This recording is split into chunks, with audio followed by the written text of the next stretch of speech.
focus on the news, of course, from here. So thank you for being here, and thank you for being patient with everything.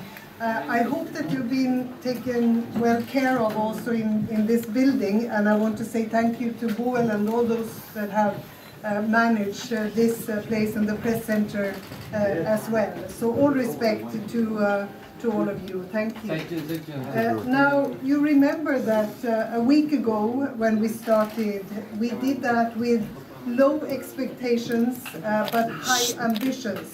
And I think to that we have added some hope.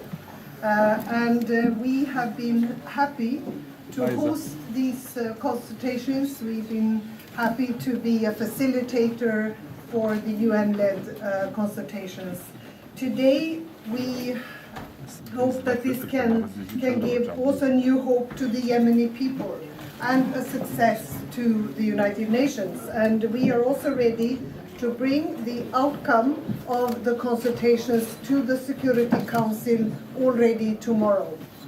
And the issues at stake, because I understand that you would be happy to ask all the questions about the substance, but you know the issues at stake are being discussed as we are here, and they are well known, and we hope that we will get all the details from the ongoing consultations later today, presented to all of you later today.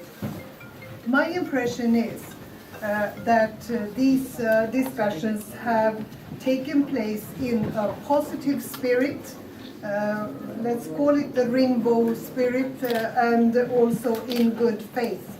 And as I said already a week ago, it takes concessions, it takes compromises, and it takes some courage to get these discussions going and to get good results in the end. And if that is what we will hear this afternoon, I think it is a first step on the long road to peace in Yemen. And that is also what I would finally say we will have to be reminded of, all the people that suffer in Yemen still, from the loss of lives and livelihood, from the starvation and all the suffering for people in Yemen. And that's what we have to keep in mind also when we go from here. So again, thank you for being here. I think we can take... Madam Minister, okay, well, most of the questions on substance will be presented at the press conference later today, but if you have some general questions, we might take one or two. The next round is you started. It was scheduled for the press conference to be at 11 a.m. and now it seems it's postponed till 1 a.m. Do you think there have some complications or troubles or what's happening? And do you plan to endorse any agreement here in the Security Council?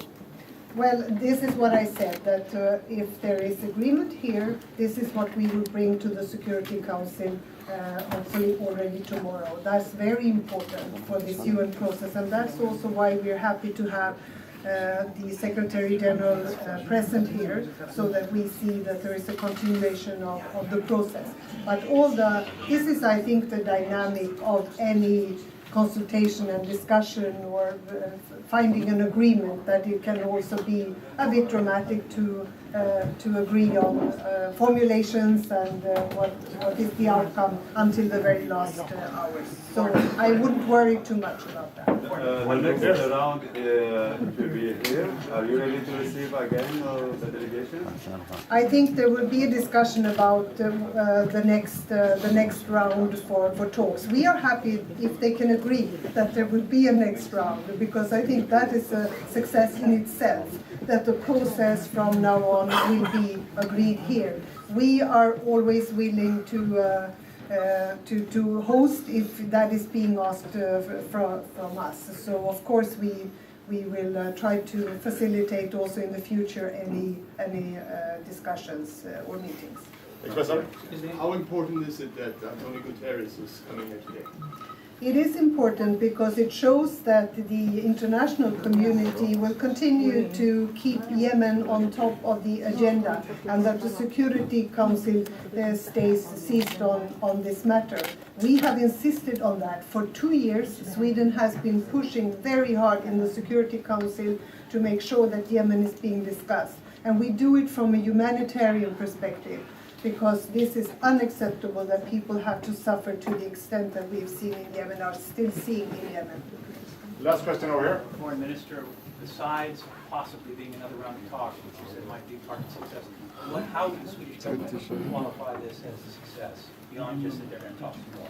Well, you know, this is always the trick when you have had consultations or discussions or negotiations. How do you, who are the winners and are they losers, and how do you define a success? As I said, with low expectations, we said that if they can agree to continue to sit around the same table or to have discussions and consultations, come close to each other and try to agree on something, that in itself is a success. And I think that they have come together, that they've stayed here, both parties and all other actors as well, that they have sat around the same table, I think in itself is a success, and it's a good start of something, and we hope it will continue.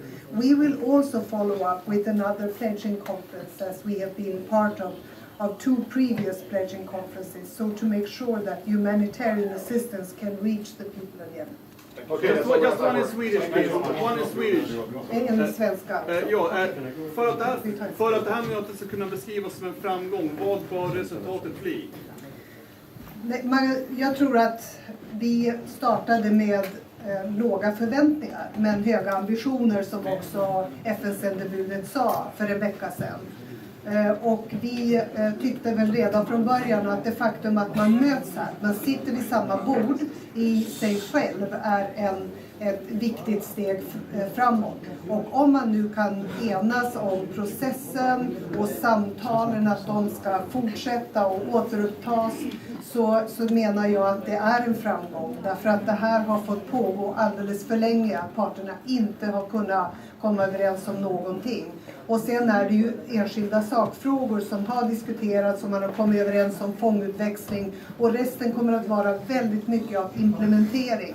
Och vi hoppas ju förstås i eftermiddag att vi ska få presenterat innehåll så att detta kan tas till säkerhetsrådet redan imorgon, och det avser vi att göra.